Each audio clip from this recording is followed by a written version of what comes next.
বিশ্বকাপ বাছাইয়ে ফিফা র্যাঙ্কিংয়ের ২৪ নম্বর দল অস্ট্রেলিয়ার কাছে ২-০ গোলে হেরেছে বাংলাদেশ। প্রথম লেগে ৭ গোলে খাওয়া লাল সবুজরা নিজেদের মাঠে প্রতিরোধ গড়ে কমাতে পেরেছে হারের ব্যবধান। তাই ভক্ত সমর্থক ও বাফুফে কর্তাদের কাছে সাবাসী পাচ্ছে তারিক মুরসালিনরা।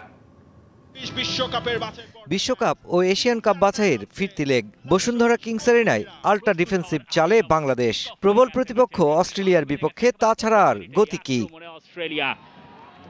ম্যাচের শুরুতেই পিছিয়ে পড়তে পারত স্বাগতিকরা। মেহেদী হাসানের ক্লিনিক্যাল ডিফেন্ডিং এ রক্ষা, আক্রমণে একচেটিয়া সকারুরা। কাভরেরার ৫-৩-২ ফরমেশনে অস্ট্রেলিয়াকে ২৮ মিনিট পর্যন্ত রুখতে পেরেছে বাংলাদেশ। সেটআপে ফল না পেয়ে লং রেঞ্জ অ্যাটাকে গেছেন অতিথিরা। ম্যাচের ২৯ মিনিটে গোলদুয়ারের তালা খোলেন আজদিন রাস্টিক। এই সকারুজ মিডফিল্ডার পেয়েছেন মেহেদী হাসানের সহায়তা।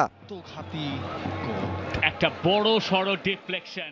টানা আক্রমণ করেও প্রথমার্ধে আর কোনো গোল বাগাতে পারেনি অস্ট্রেলিয়া। আক্রমণে অফটিউন্ড বাংলাদেশও পেয়েছে গোলের জোড়া সুযোগ, তবে পাওয়া সুযোগ কাজে লাগাতে ব্যর্থ হয়েছে লাল সবুজরা।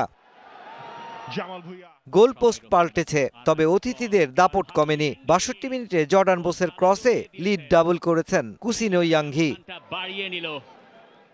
ম্যাচের বাকি সময়টা রক্ষণ সামলাতেই পার করেছে টিম বাংলাদেশ। শেষ পর্যন্ত ব্যবধান আর বাড়াতে পারেনি এশিয়া অঞ্চলের অন্যতম সেরা দল অস্ট্রেলিয়া।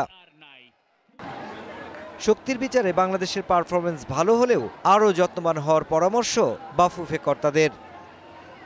র্যাঙ্কিংয়ে দেশের বিরুদ্ধে খেলাটা অনেক কঠিন, তো সেই হিসাবে আমার মনে হয় যে ২-০ গোলে আমরা হেরেছি, সেটা একটা ভালো রেজাল্ট। এভাবে যদি খেলতে থাকে ছেলেগুলো, তা আমার মনে হয় যে ভবিষ্যতে, খুব অদূর ভবিষ্যতে আমরা আরও ভালো খেলবো।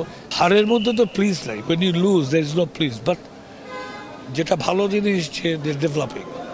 ৭ থেকে অস্ট্রেলিয়ার এগেন্স্টে ২ গোল খাওয়া, ৯০ মিনিট খেলা, they are performing. So my message is that you can get a positive result, go for it. Mushfiqur Rahman, DBC news, Dhaka. নগদে ৫০০ টাকা বা তার বেশি পেমেন্টে পেতে পারেন ঢাকায় জমিসহ ২০ কোটি টাকার পুরস্কার।